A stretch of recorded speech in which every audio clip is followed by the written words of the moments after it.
Good afternoon. My presentation won't be exciting and we probably don't have all the wonderful videos to show.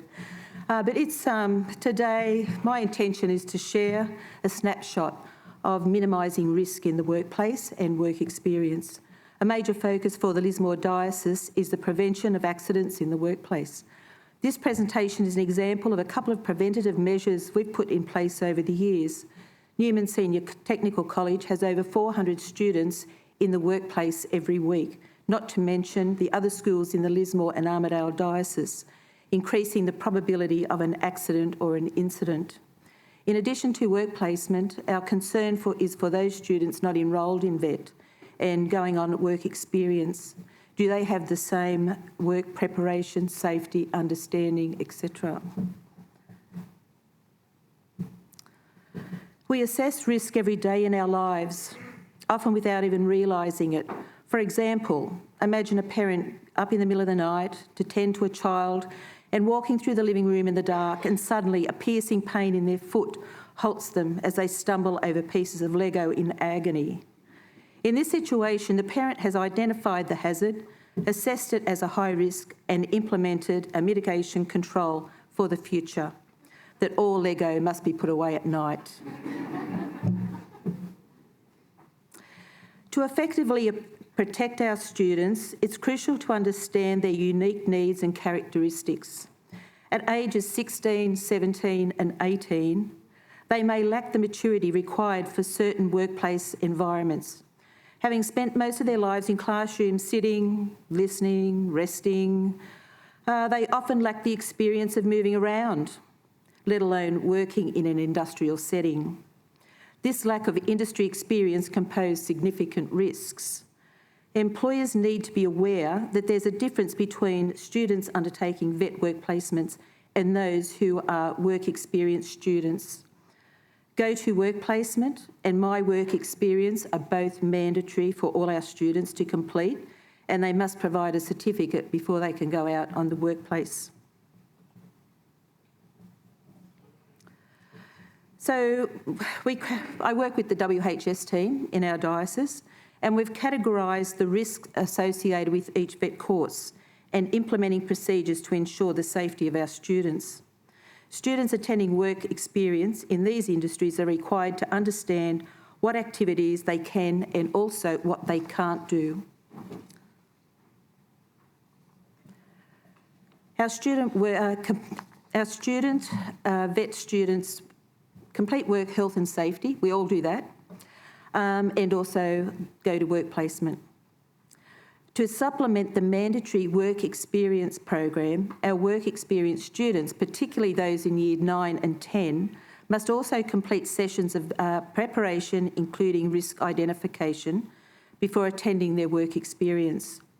This is designed to be neither onerous or time-consuming for the teacher, but to ensure students are better prepared and informed on their own safety. So once a student has been assigned a work experience placement, they complete a risk assessment identifying potential hazards, rating the risks and listing control measures. The goal is to instil a sense of personal responsibility in students for their own safety. Being forewarned is forearmed. So the example here is potentially there might be a risk hazard, and what are they going to do about it? They're going to remove it. And is it a high rating? Probably yes, it is. On the other hand, for work placement, we find that complacency and inattention are our enemy. Billy, a metal and engineering student, was on work placement. The employer was impressed and thought of offering him a school-based apprenticeship in engineering. The student was trying to impress the employer, a machine that needed decommissioning, and a lapse of attention and disaster, severe crush injury to 4 fingers. I won't go into the details. Now, industry uses Take 5. It's a system to help employers and workers identify and control workplace hazards, thereby preventing injuries and accidents. For several years, we have adapted and implemented a similar approach with our Take 2 minutes. It's a paper-based copy at the moment. This booklet has been used in engineering, automotive, electrotechnology and a number of other courses, both in the classroom before every practical lesson and also more and more in the workplace, like spot the hazard, assess the risk, fix the problem and evaluate what you've done. So the goal is to reduce the number of accidents and injuries by promoting mindfulness and safe work habits. Most accidents are preventable if workers take time to pause and think about their actions before taking any activity. So it's 2 minutes. Take 2 minutes to reflect on their work environment. Students can identify potential hazards and take steps to avoid them. They tick off the hazard and also select a control. They also work out what PPE gear they would be needing. The Take Two system is now an app option where students can use a QR code to complete the task before entering the trade area using a mobile phone, laptop or iPad, depending on the school rules. This process is an automatic expectation from the schools. Teachers can assess or access student responses and receive email notifications upon tasks completed in 2 minutes. Additionally, it links students to the on-guard training, which then has a checklist for machines that they might be using. Students can provide evidence that they have completed the knowledge and demonstration, providing extra depth to their coursework. So once they click on the QR code, and it actually does work, they end up on entering this area where it can take them to Take Two, but also takes them to the examples of the tool checklist, depending on what they need, and that's all identified. Some other measures that we have introduced.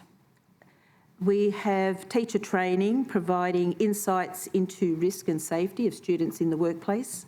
It's not just a matter of sending them out and thinking and hoping that students are going to be okay. Potentially 99% of the time, yes, they are, but it's always that one time. It also fits in with our Diocese risk strategy.